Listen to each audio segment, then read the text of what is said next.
Vamos a tener la palabra del Señor, Hechos de los Apóstoles capítulo 2, versículos 41 y 42.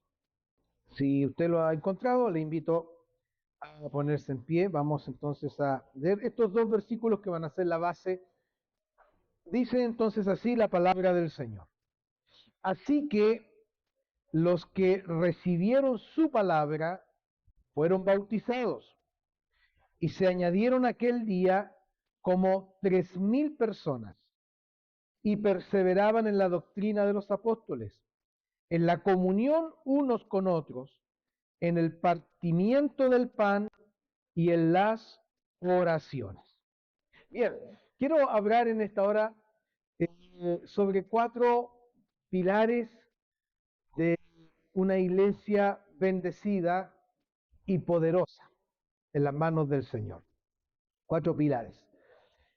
Años atrás estuvimos estudiando en la iglesia el libro de los Hechos de los Apóstoles, ¿se acuerdan? Estuvimos como 2 años y medio porque hicimos un estudio versículo por versículo del libro de los Hechos. No quedó ningún versículo que no viéramos, por eso nos demoramos tanto.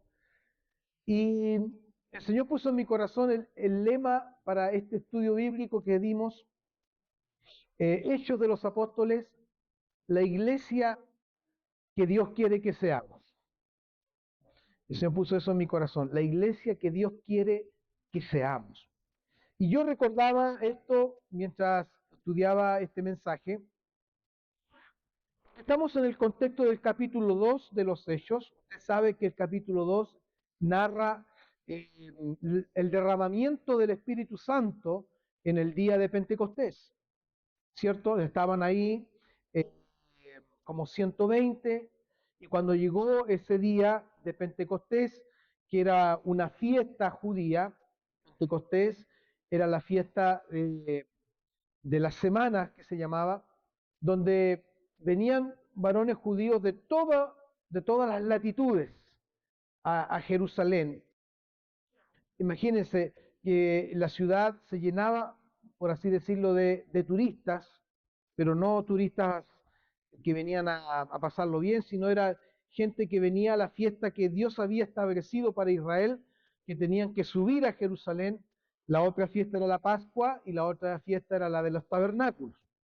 Y esta, la de Pentecostés, que era 50 días después de, de la Pascua, 50 días después de, de la fiesta de la Pascua, nuevamente los judíos tenían que ir, ¿cierto? O a lo mejor algunos se quedaban, no lo sé. Pero ese día, dice la palabra que cuando llegó ese día de Pentecostés, estaban todos unánimes juntos. Todos esos como 120 que el Señor les dijo, quédense en Jerusalén, no se muevan de aquí hasta que reciban la promesa del Padre. Hasta que reciban, ¿cierto?, este poder, esta investidura de poder que les iba a dar el Señor. Y conocemos por el libro de los Hechos en el capítulo 2 que de repente vino del cielo, ¿cierto?, un estruendo como de un viento recio, el cual llenó toda la casa donde estaban sentados, y dice el relato que se les aparecieron lenguas repartidas como de fuego, asentándose sobre cada uno de ellos. Fueron todos llenos del Espíritu Santo y comenzaron a hablar en otras lenguas según el Espíritu les daba que hablase. El relato nos cuenta que había en Jerusalén gente, judíos de todas partes de ese mundo, del mundo de ese entonces, y les oían hablar las maravillas de Dios en su propio lenguaje, en su propio idioma, ¿cierto? Y estaban atónitos y maravillados, diciendo, ¿no son galileos todos estos que hablan? ¿Cómo pues les oímos hablar cada uno en nuestra lengua en la que hemos nacido? Y de distintas partes, medos, elamitas, partos, que habitaban en Mesopotamia, en Judea, en Capadocia, en el Ponto, en Asia, en Frigia, en Panfilia, en Egipto, en las regiones de África, más allá de Sirene, de todas partes del mundo conocido, romanos y cretenses, árabes, les oían hablar en nuestras lenguas las maravillas de Dios. ¿Qué quiere decir esto? Pero usted sabe que siempre va a haber gente que no cree en esto, que no cree en el poder de Dios, porque dice que algunos se burlaron diciendo, estos están llenos de mosto, es decir, están borrachos, por eso es que están como locos, hablando nuevas lenguas y hablando las maravillas de Dios, estos están locos. Y ahí entonces se levanta Pedro y le dice, y alza la voz y dice, varones judíos, esto sea notorio y oigan mis palabras, porque estos no están ebrios, como ustedes suponen, puesto que es la hora tercera del día, es decir, son las 9 de la mañana. O sea, ¿cómo van a estar ebrios a esta hora? ¿Cierto? Y ahí Pedro dice, es el cumplimiento de lo que dijo el profeta Joel, que los postreros días, dice el Señor, derramaré de mi Espíritu Santo sobre toda carne. Es el cumplimiento de lo que Dios había hablado por el profeta. Estaba prometido que el Señor iba a hacer una obra. Entonces Pedro comienza su sermón predicando y hablando de Cristo, porque nuestro sermón siempre debe ser cristocéntrico. Nuestra predicación siempre debe ser la exaltación del Salvador, la exaltación de Cristo, pero por otro lado, que el pecador escuche la palabra y reconozca su condición y se humille al Señor. Y eso es lo que sucedió en el primer sermón de Pedro, porque cuando Pedro empieza a hablar y hace toda una cronología, cómo es el plan de salvación, pasando por David, pasando, cierto, por todo lo que estaba escrito en los profetas, la gente le dijo, se compungieron de corazón, miles se compungieron de corazón. Y esto de compungir significa que les daban punzadas en el corazón. Era como que venían punzadas porque el Espíritu Santo estaba tratando con ellos a través de la predicación.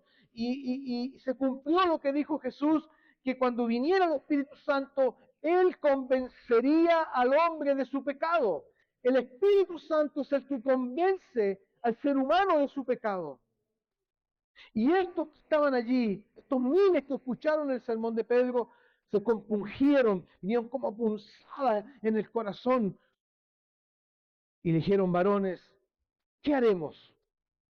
Pedro les dijo, porque es como la primera letra del abecedario del reino de Dios, arrepiéntanse, arrepiéntanse y bautícese cada uno de vosotros en el nombre de Jesucristo para el perdón de pecados y recibiréis el don del Espíritu Santo.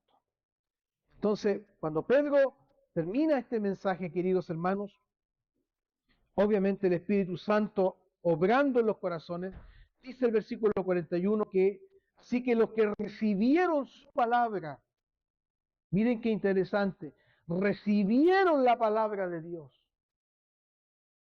Hay que recibir la palabra de Dios para que Dios haga una obra en tu vida. No basta tan solo con que la escuches con tu oído físico, tienes que recibir la palabra. Quiera Dios que en esta hora todos reciban la palabra de Dios. Porque ahí está la diferencia entre recibir y solamente escuchar. Si viniste a escuchar un sermón más, un mensaje más, te vas a ir como viniste. Pero si recibes la palabra en esta hora, algo Dios va a hacer en tu vida. Y los que recibieron la palabra, dice, fueron bautizados. Es decir, inmediatamente se bautizaron. Porque el Señor dijo, el que cree y fuere bautizado, el bautismo representa el testimonio público de nuestra fe. Y el que ha creído en Cristo ha de bautizarse, porque da testimonio de su fe, da testimonio de que ha recibido la palabra. Ellos, estos miles, recibieron la palabra y se bautizaron. Y algo interesante, se añadieron. Miren qué bonito esto. No quedaron ahí en el aire. no quedaron ahí en su casa. Como hoy día vemos una teología de la religión individualista. Hoy día usted escucha a muchos cristianos, no necesito la iglesia, no tengo por qué congregarme, yo llevo mi fe personal. Pero esa, entre comillas, teología no tiene sustento bíblico, porque inmediatamente nos muestra aquí la palabra que ellos creyeron y se añadieron, ¿a dónde? A la iglesia de Cristo.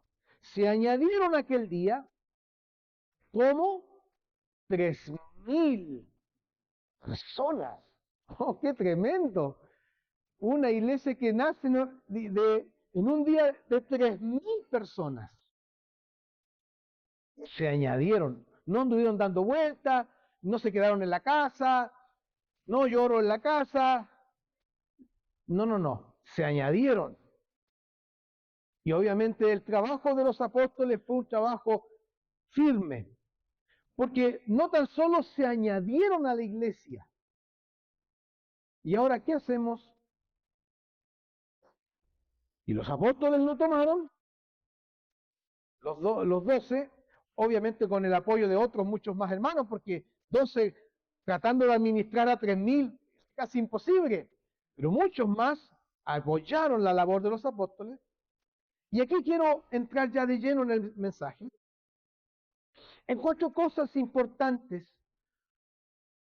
que deben estar en la iglesia y en todo creyente si quiere crecer en Cristo.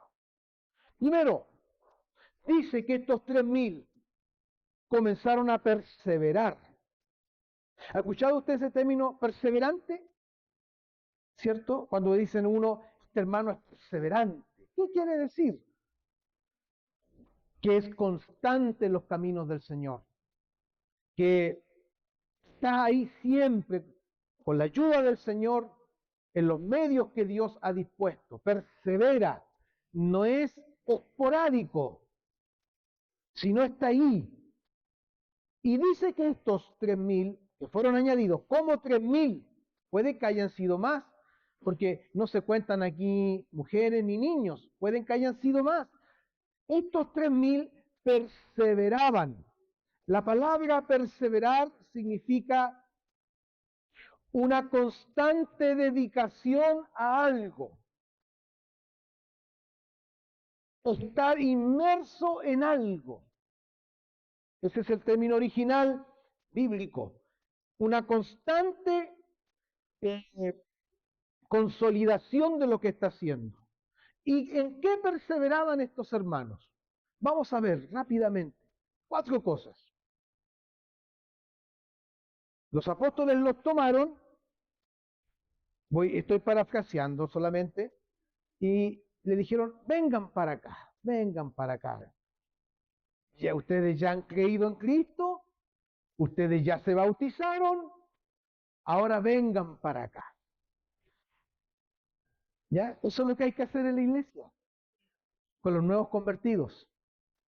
No hay que dejarlos solos, no hay que dejarlos ahí deambulando, ¿qué es lo que es esto y qué es la fe? No, hay que tomarlos. ¿Lo hacemos aquí? Sí, lo hacemos.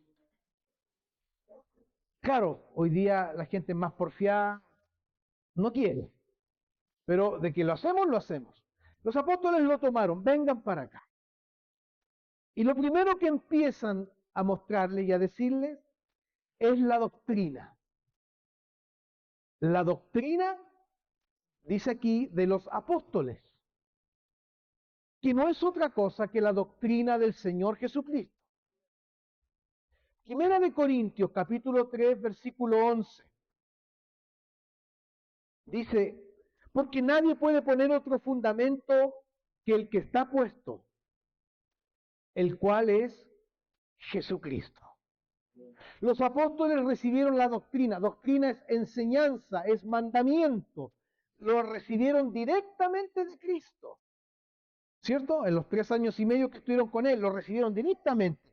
Y el Señor traspasó su enseñanza, ahora ellos van a traspasar esta doctrina a los nuevos convertidos y se llama la doctrina de los apóstoles porque los apóstoles después desarrollan más por la inspiración del Espíritu Santo todo el cuerpo doctrinal del Evangelio.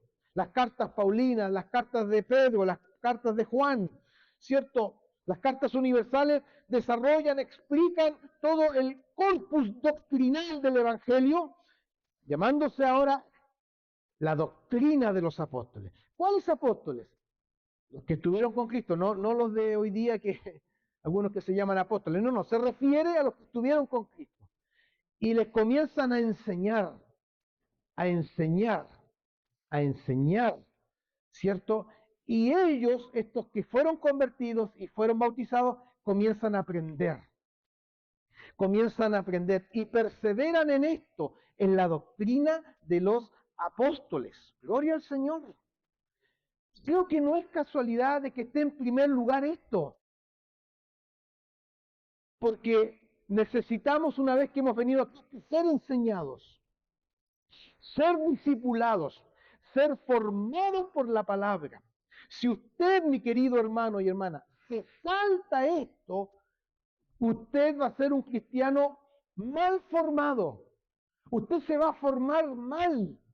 ¿Por qué? Porque se va a formar según lo que usted cree, según lo que pienso, según lo que siento, y no según la doctrina del Evangelio de Cristo.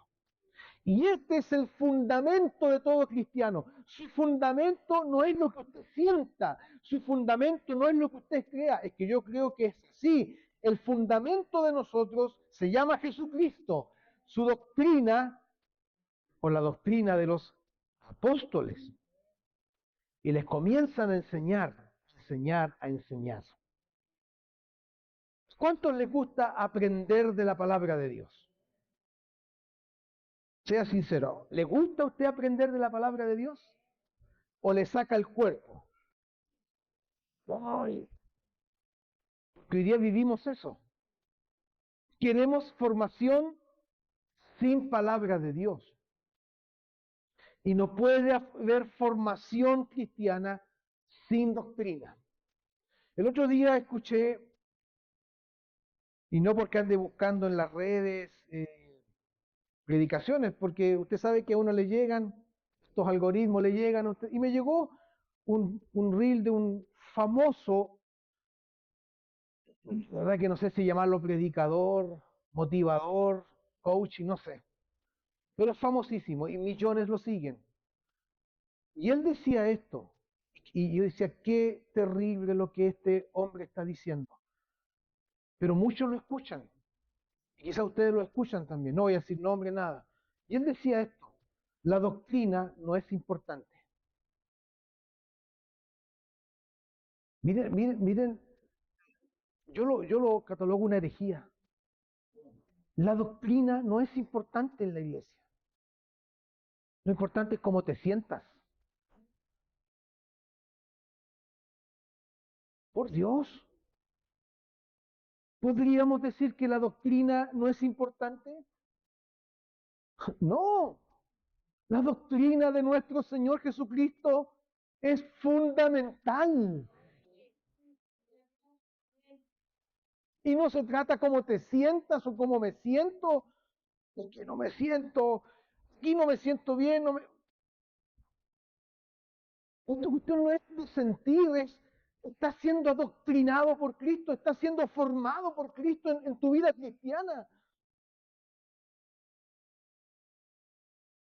Ellos perseveraban en la doctrina de los apóstoles y les enseñaban y les mostraban, esto nos dijo el Señor, esto nos enseñó Jesucristo, y les transmitían todo lo que el Señor les iba enseñando, gloria a Dios, y ellos perseveraban en eso. Es decir, no tan solo se dedicaban a escuchar, sino a hacer, a vivir esta doctrina bendita del Señor Jesucristo.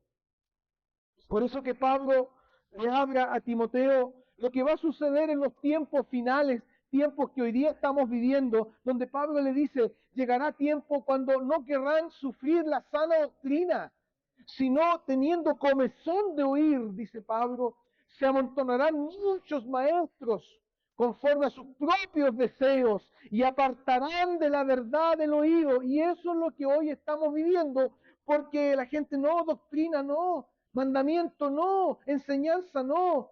Mejor lo que yo siento. Y si me siento bien y me siento contento y feliz, eso es lo que vale. No, lo que vale es el fundamento de Cristo en tu vida. ¿Sabes por qué? Porque en los momentos difíciles de tu caminar cristiano, que los tienes y los vas a tener momentos muy difíciles en tu vida cristiana, donde el enemigo querrá botarte. ¿Sabes lo que te va a sustentar? No te va a sustentar cómo te sientas, te va a sustentar esto, la palabra de Dios, las promesas de Dios, la doctrina de Cristo. ¿Cómo lo sabe usted, pastor? Por supuesto, porque la Biblia lo muestra, porque estos hermanos después fueron perseguidos, fueron atacados y desfallecieron, se fueron para la casa, dijeron, no, esto no es para mí, no, fueron esparcidos, porque hubo una persecución después de la muerte de Esteban, pero dice la palabra que por todas partes llevaban el Evangelio y se multiplicaban porque estaban fundamentados en la doctrina. Usted debe fundamentarse en la doctrina. Haga todo lo posible por aprender. Haga todo lo posible por ser enseñado. Aparte tiempo. Haga todo lo necesario. Porque la palabra de Dios va a formar tu vida. La palabra de Dios te va a sustentar en los momentos difíciles. La palabra de Dios te hará un cristiano sólido. Y sabes, tengo mi propia estadística. Quiero decirles algo, porque por la gracia de Dios, como pastor, yo lo puedo ver.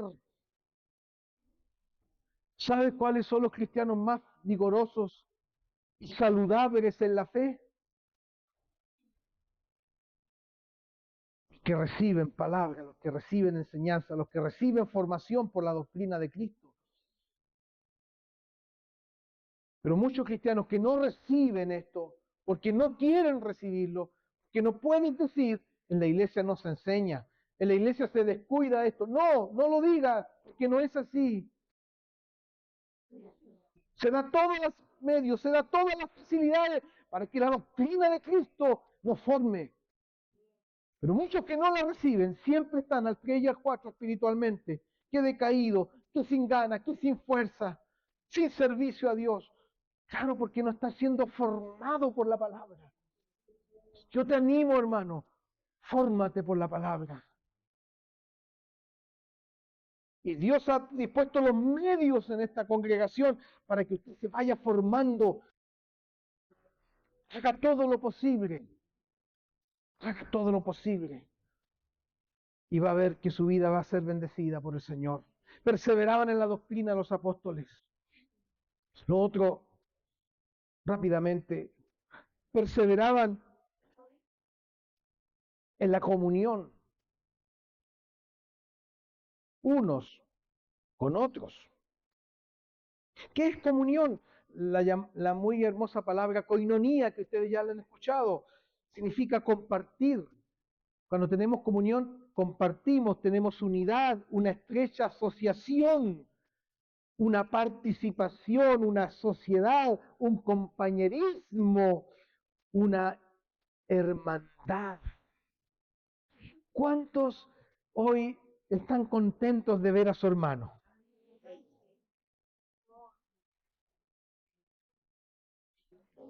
¿Cierto? Y usted mira a su hermano y lo encuentra tan lindo.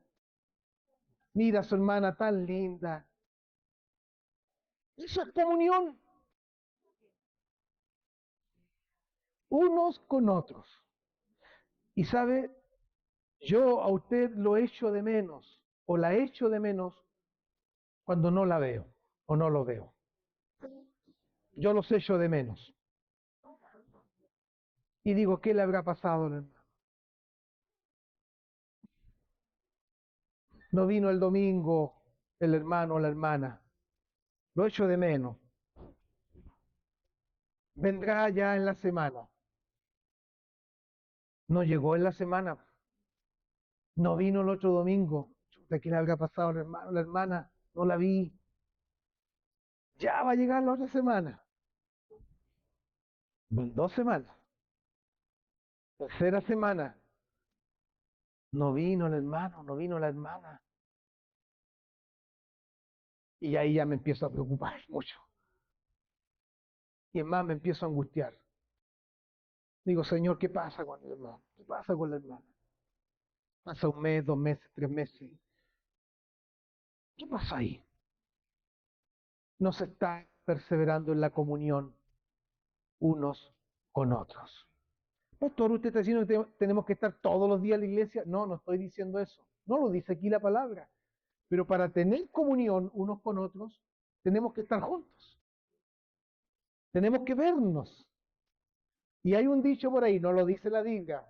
Hay un dicho que dice que, que habla del amor a la distancia, ¿cómo es?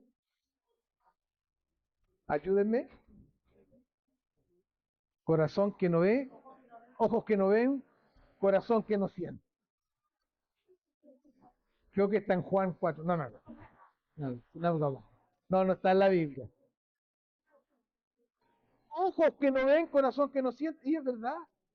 Si usted no ve a su hermano, deja de ver a su hermano porque no viene, que se pierde, obviamente no va a sentir o no va a tener esa atracción de estar con los hermanos, de verlos, de abrazarlos, de tener comunión, de conversar con él, de verle la cara por último. Que ese hermano es aquí. No, ¿sabe usted que incluso ese hermano que usted lo ves ojo, lo ves aquí y allá, bendice tu vida cuando tú lo ves? Y abrazarlo y saludarlo. Aquí dice que ellos perseveraban en la comunión unos con unos, o sea, solito. No, yo tengo comunión. Ay, ¿con quién tiene comunión? Tengo comunión con Dios. Ah, qué bueno que tenga comunión con Dios. ¿Por qué no se congrega? ¿Y por qué no sirve? ¿Y por qué no participa? ¿Y por qué no busca a Dios con los hermanos? No. Si tú tienes comunión con Dios, has de tener comunión con tus hermanos, unos con otros. Gloria al Señor. Y esta comunión es producida por el Espíritu Santo. ¿Ya? Mire lo que dice Hechos 4:32. Nos dice lo siguiente. Y la multitud de los que habían creído era de un corazón y un alma. Aleluya. Y ninguno decía ser suyo propio nada de lo que poseía, sino que tenían todas las cosas en común. Eran de un corazón y un alma. La iglesia ha de ser de un corazón y un alma. Alma se refiere mente, pensamiento. Tenemos la misma, lo que Dios nos habló domingos atrás, sintiendo lo mismo, pensando lo mismo, la glorificación de Cristo en su pueblo. Tenían comunión unos con otros. La comunión es, ¿cómo estás, hermano? Usted le dijo a su hermano un día, ¿cómo estás? ¿Cómo te fue esta semana? Anoche estuvimos ahí en un evento familiar y andaba mi hermana Iris ahí. Mi hermana Iris andaba con su esposo, con su hija. Y hoy día en la mañana, la primera que me saluda es la hermana Iris. Y le digo, oh, la hermana Iris, tanto tiempo. Y habíamos estado ayer compartiendo. El cariño, el amor. ¿Cómo estás, hermano? Una llamada. ¿Cómo estás? ¿Cómo estás, hermano? ¿Cómo estás, hermana? Te eché de menos la semana, te eché de menos el domingo, ¿cierto? ¿Cómo estás? Un mensaje, un WhatsApp. Qué increíble que hoy día, teniendo tantos medios de comunicación, seamos tan incomunicativos. Pero el Señor quiere que tengamos comunión unos con otros. ¿Ya? Entonces, la iglesia es un lugar de comunión. Cristo es la base de la comunión cristiana. Ahora, ¿para qué sirve la comunión? ¿Para que nos veamos solamente las caras? Quiero hablar 10 cosas rapidito, las voy a mencionar solamente. ¿Por qué es necesario tener comunión? Primero, porque nos reconforta y nos permite exhortarnos el uno al otro. Y voy a solamente mencionar la cita, primera de Tesalonicenses 4:18, porque todo esto tiene que estar con una base bíblica. No es que se me haya ocurrido a mí, no, tiene que tener una base bíblica para reconfortarnos y exhortarnos el uno al otro. Qué lindo es cuando usted anda decaído, anda angustiado y viene un hermano y le da un abrazo en el Señor. ¿Lo reconforta o no? Sí, lo reconforta, ¿cierto? Y por ahí usted llora, ¿cierto? Y hermano, el Señor está contigo. Eso es parte de la comunión. Segundo, para orar el uno por el otro. Si usted no tiene comunión con los hermanos, ¿cómo vamos a saber en qué dirección oramos por usted? Si no viene nunca, ¿cómo vamos a orar por usted? Entonces, cuando hay comunión, ayúdeme a orar. Hermana Dorita, ayúdeme a orar, por favor. ¿Cierto? Hermano Jaime, ayúdeme a orar. Porque hay comunión, hay confianza. Y mis hermanos van a orar por mí. Santiago 5:16 dice eso. Tercero, para edificarnos el uno al otro, Romanos 14:19, Hechos 10:24, nos edificamos el uno al otro, porque sabes que tu hermano te da una palabra del Señor y te levanta y te edifica, te da una palabra que viene del Señor y tú dices, gracias Señor, esta era la palabra que yo necesitaba, Dios me habló a través de mi hermano, me dio esta palabra, te edificas el uno al otro. Cuarto, sirve para restaurarnos el uno al otro con mansedumbre. Gálatas 6:1. Nos restauramos en la comunión cuando vemos que el hermano está fallando y se está alejando del Señor. Lo restauramos en el Señor con espíritu de mansedumbre. El quinto, esta es muy buena, para llevar las cargas los unos de los otros. ¿Cuántos vinieron cargados hoy día? Con carga. Más de alguno tiene una carga que no lo deja adorar, no lo deja tener libertad en el culto. Bueno, podemos orar por ti y te vamos a ayudar a llevar esa carga para que no sea tan pesada. Te vamos a ayudar a orar y eso ya te aliviana la carga y tú puedes estar más liviano. ¿Dónde sale eso, pastor? Gálatas 6:2. Sobrellevad los unos las cargas de los otros y cumplid así la ley de Cristo. Sexto, también es muy buena esta, para perdonarnos mutuamente.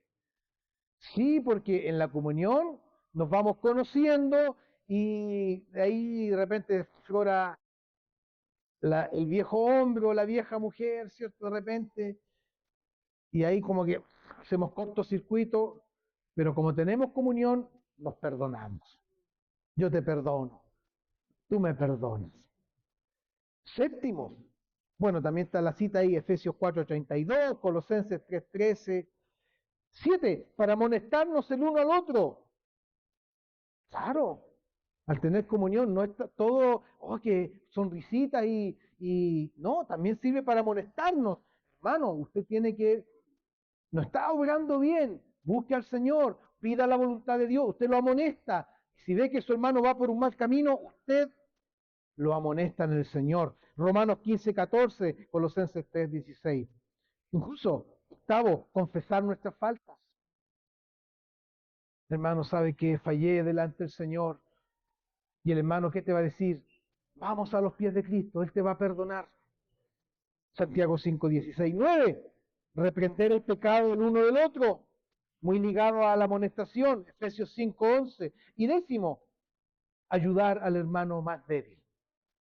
La comunión también sirve para soportar al hermano que es débil en la fe, Romanos 14:13. Que Dios nos ayude, mis queridos hermanos. Perseveraban en la comunión unos con otros. Algunos peligros que afectan la comunión de la iglesia. A propósito que estamos de aniversario. ¿Qué afecta la comunión? Primero, el pecado afecta la comunión de la iglesia. Trae problemas, trae enredos el pecado. Segundo, no mantenerse en oración. Y cuando usted deja de orar, ¿sabe lo que pasa cuando dejamos de orar? Una de las señales que empiezan a pasar en una persona cuando deja la oración es dejar de congregarse. una de las señales. Se deja de congregar la persona que está dejando de buscar a Dios. Tercero, otro de los peligros que afectan y destruyen la comunión. Este es bien feo, el chisme. Proverbios 16, 28 dice que el chismoso aparta a los mejores amigos. El chisme, la copucha, la murmuración, el pelambre, todo como usted quiera llamarle, afecta la comunión. ¿Ya? Que Dios nos ayude. Perseveraban en la comunión. Tercero, ¿en qué perseveraban? Esto es más rápido. En el partimiento del pan. Miren qué lindo, en el partimiento del pan. Aquí nos habla de la celebración de la cena del Señor. ¿Ya? Y a propósito, el domingo 5 de octubre vamos a ministrar la cena del Señor, domingo 5 de octubre, para que usted sepa. ¿Ya? Para que nos preparemos, para que apartemos ese día. No se le va a ocurrir salir, no. Debe apartar ese día, porque la cena del Señor es un mandato de Él. Entonces debe la iglesia estar, no si quiere, debe estar la iglesia. Los hermanos perseveraban en la cena del Señor. ¿Y qué significa esto de la cena del Señor? En el fondo, perseveraban en el recuerdo del sacrificio de Cristo. Porque cada vez que cenamos con el Señor, recordamos, hacemos una memoria activa de lo que Cristo hizo por nosotros en la cruz del Calvario. Aleluya. Y aquí está la palabra ágape, que es el vocablo más elevado para amar. Gloria al Señor. Porque cuando perseveramos en esto, en el recuerdo de lo que el Señor hizo por nosotros, nace la gratitud y la alabanza a nuestro Dios. Pero también, mis queridos hermanos, ellos perseveraban no tan solo en la cena del Señor, sino también en comer juntos. Miren lo que dice el versículo 46. Y perseverando unánimes cada día en el templo, y partiendo el pan en las casas, comían juntos con alegría y sencillez de corazón. ¡Qué lindo! Entonces, el Señor también nos llama a tener esta práctica, compartir el pan con alegría, con sencillez. Alguien dice, yo no invito a los hermanos porque he tenido malas experiencias y se da para chisme y todo eso. Bueno, usted no es un chismoso, ¿cierto? No, ya. Entonces no debe tener miedo de invitar a su hermano. Porque si su hermano empezara a hablar, oye, te diste cuenta al pastor y te diste cuenta, usted lo para al tiro, en seco, y hasta ahí llega. Entonces, está en usted, pero qué lindo es compartir el pan. Una oncecita, ¿cierto? Un asadito, ya es otra cosa. Un almuerzo. Pero dice el pan, que tengo que tener tan... No, un pancito. Pero, ¿dónde está la grandeza, la sencillez, la alegría de corazón? Si usted no tiene que tener un gran banquete en su casa, va a venir el pastor y hay que tener de todo. No. Yo en ese sentido soy súper sencillo, no me hago problema. O va a venir este hermano y este hermano se nota que come bueno. No se preocupe. Alegría. ¿Cuáles son los condimentos? Alegría y sencillez de corazón. Somos sencillos, ¿o no? Somos gente sencilla, hermanos. Gloria al Señor. Compartir algo. Ellos compartían, además de la cena del Señor, compartían en sus casas. Y dice en unidad y comían juntos. Mire, esta palabra juntos se repite mucho en los hechos, juntos, unidad, con alegría y sencillez de corazón. Qué lindo. No hay nada más lindo que ser sencillo. Como dice una canción hermosa del hermano Pancho Martel, las cosas simples de la vida. Él es argentino y dice, un buen mate y una conversación en torno a la Biblia es lo más fantástico. ¿cómo diríamos en chileno? Una buena, una buena empanada, un buenos pajaritos, y vamos conversando de las cosas del Señor, porque al hablar de las cosas del Señor, tu corazón se llena de alegría, aleluya, y de gozo, amén. ¿Cuántos dicen amén? Eso es alegría y sencillez de corazón.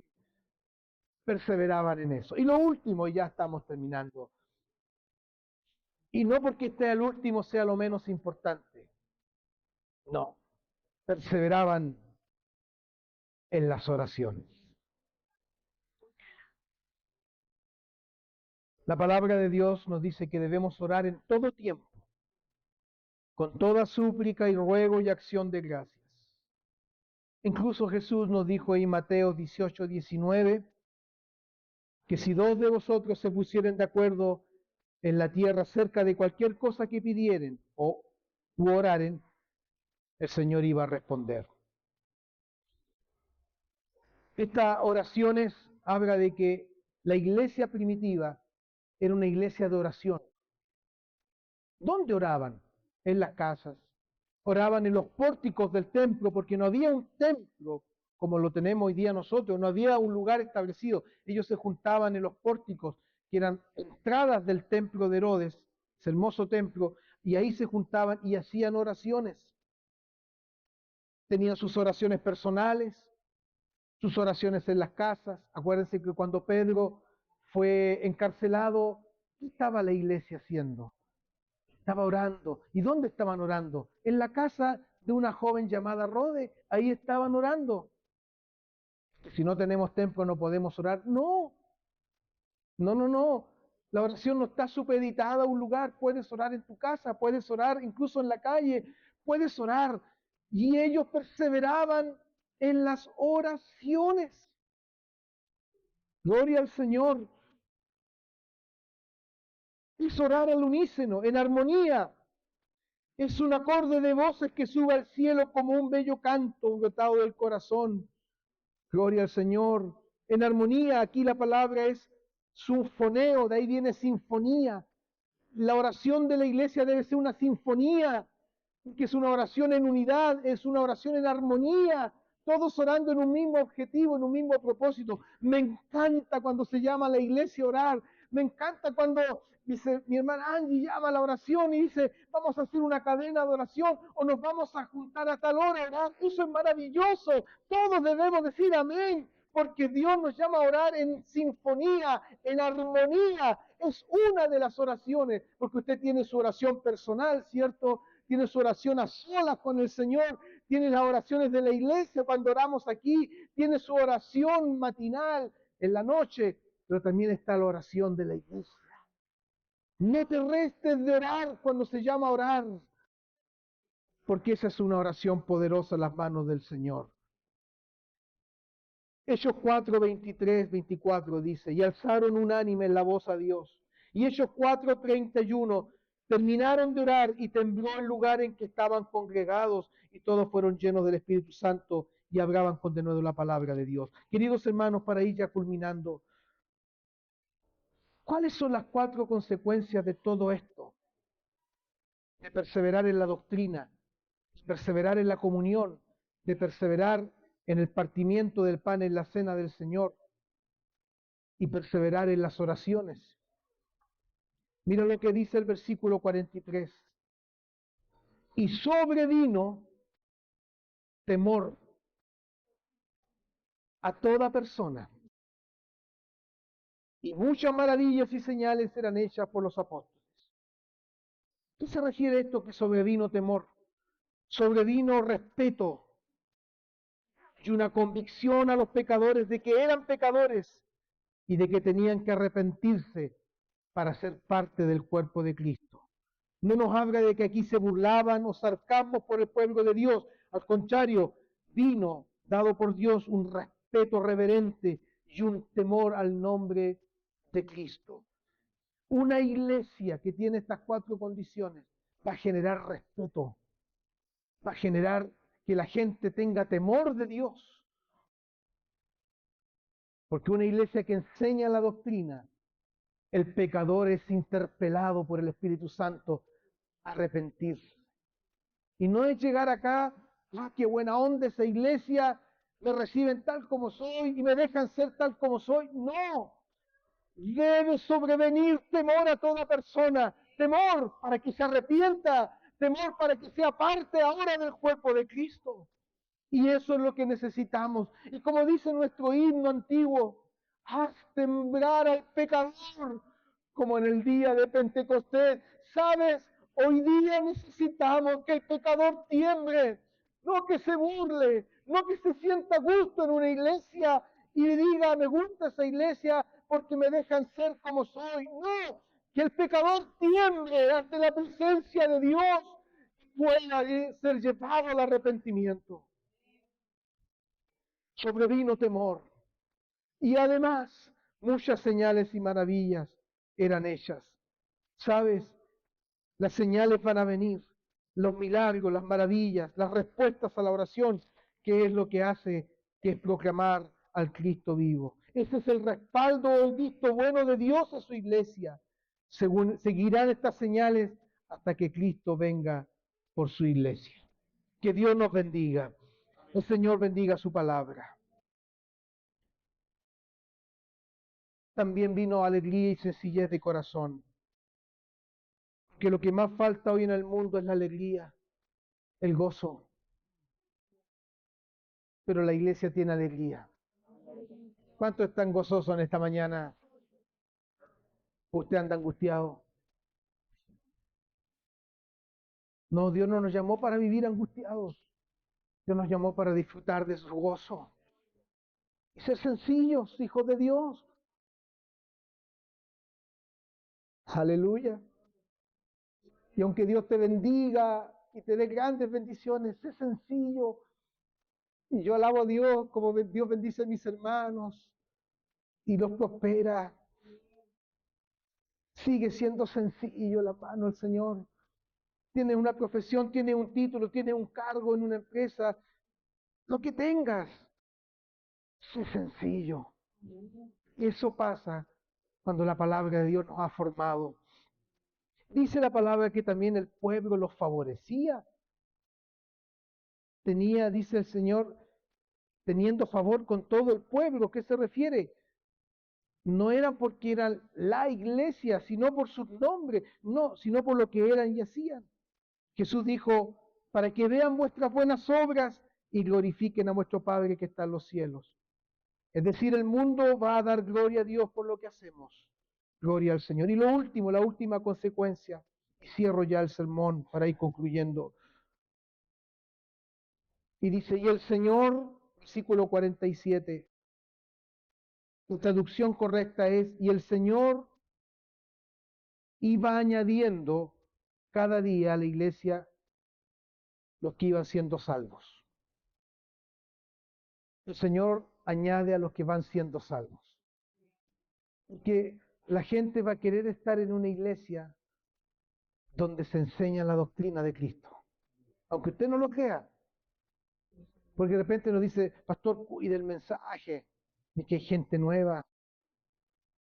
No, la palabra de Dios igual va a tocar a esa persona. Porque no es mi palabra, es la palabra de Dios. Una persona va a querer estar en un lugar donde hay comunión, donde hay sencillez y donde hay búsqueda de Dios.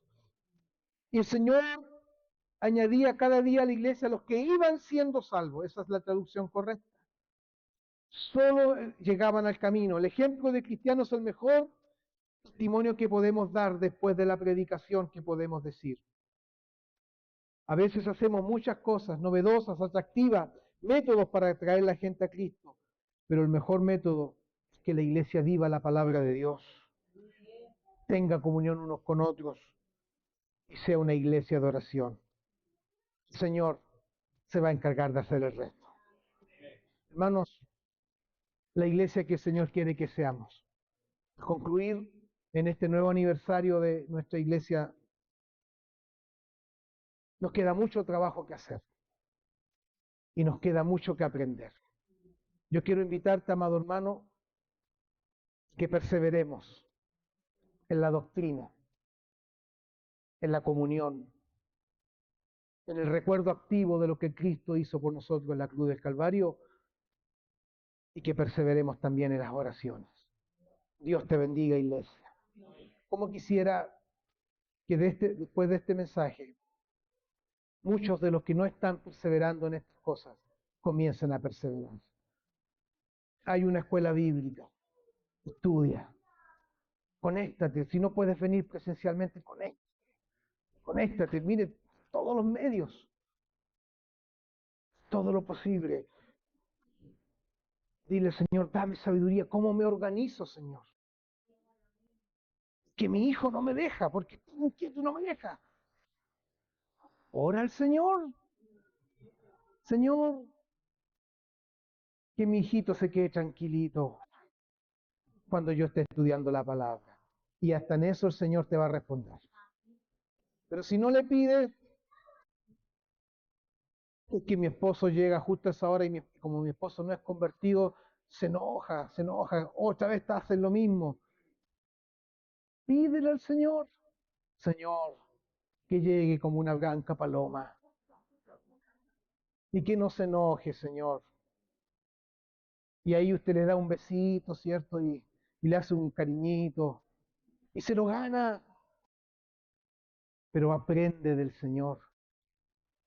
Oh, es que tengo que trabajar, pastor, usted no sabe, el negocio no me deja.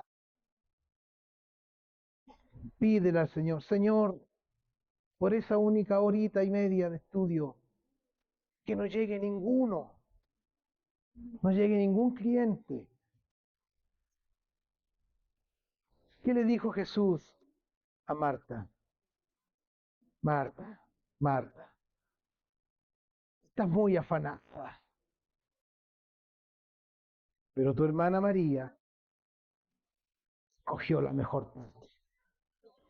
Coge la mejor parte. Pero depende de ti, porque yo puedo orar, Señor, toca al hermano, pero si usted no quiere, depende de usted. Pero ora al Señor, pues. Es que una hermana me dijo, no me queda nada, pastor, no entiendo nada, no retengo nada. Bueno, ora al Señor. Ábreme el entendimiento, Señor.